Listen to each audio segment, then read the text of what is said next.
Hello dear students, today we are going to do with the poem 2.2 Indian Weavers written by Sarojini Naidu.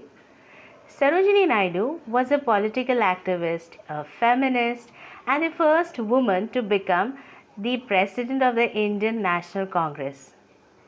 Her work as a poet has given her the sobriquet meaning the title of the Nightingale of India.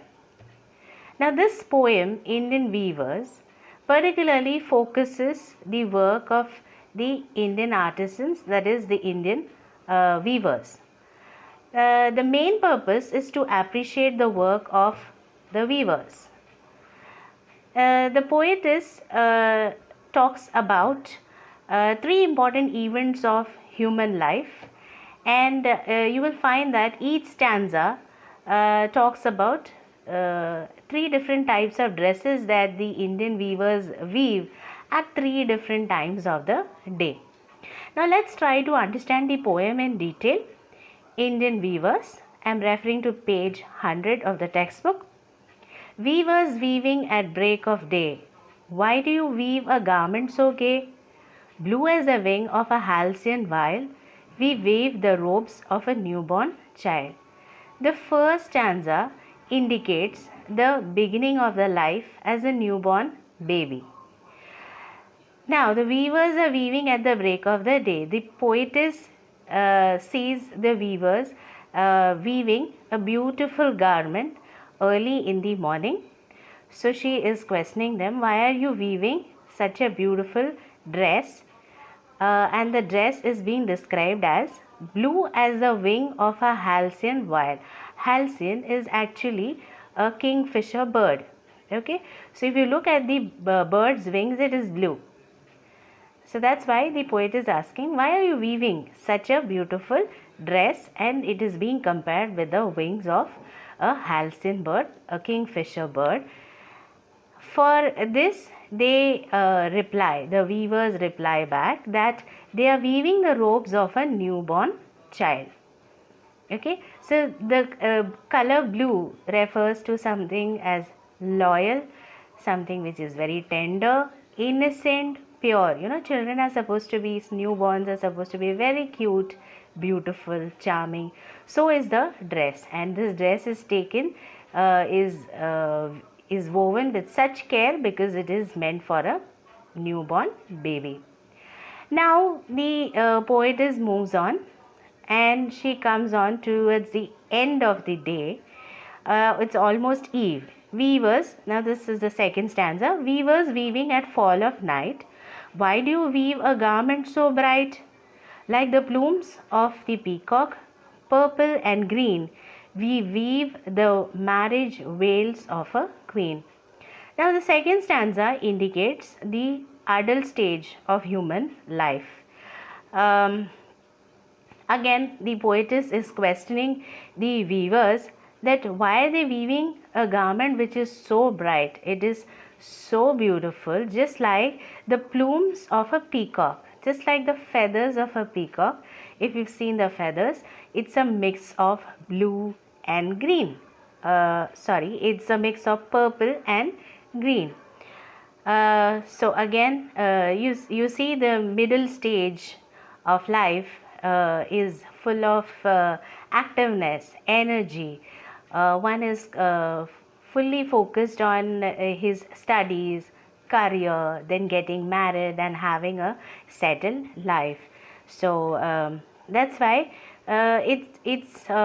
the purple color would refer to the sorrows of life.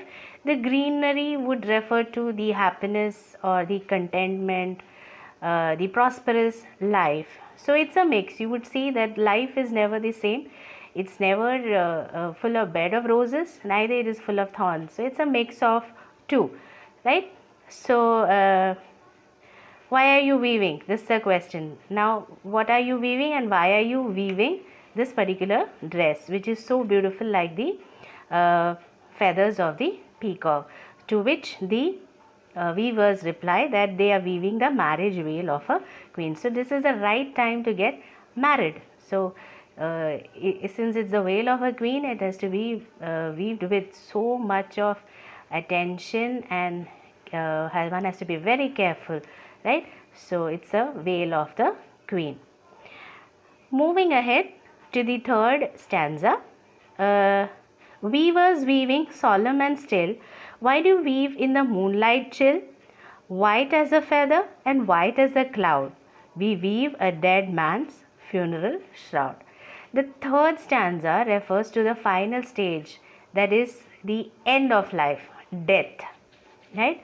So the poet is questioning the weavers again, that why are the weavers so silent, so calm and silent, and that too at the moonlight chill. So now it's a midnight, okay, and they are weaving this garment which is as white as a feather and it's white as a cloud.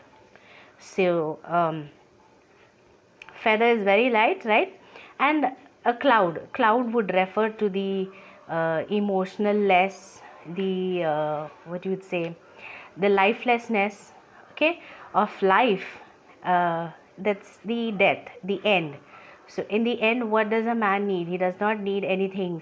All the material things he leaves behind, and he goes into the grave. So at the grave, what goes along with him is his body and the white cloth.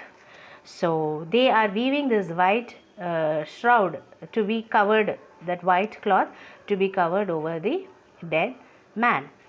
So in this way, the poem beautifully covers the three important facts, the reality of life, beginning with the life with a newborn child, which brings in a lot of joy, happiness, and innocence. Then the second stage is full of activeness, where you are involved in the life, dealing with the problems of life, with sadness and happiness, okay, finding solutions. And the third stage is where your life cycle has ended, and it has come to you are come to a dead end with the death. Okay, so the poetess has tried to in these three stanzas has tried to summarize the life. I hope you've understood this poem, Indian Weavers. Thank you.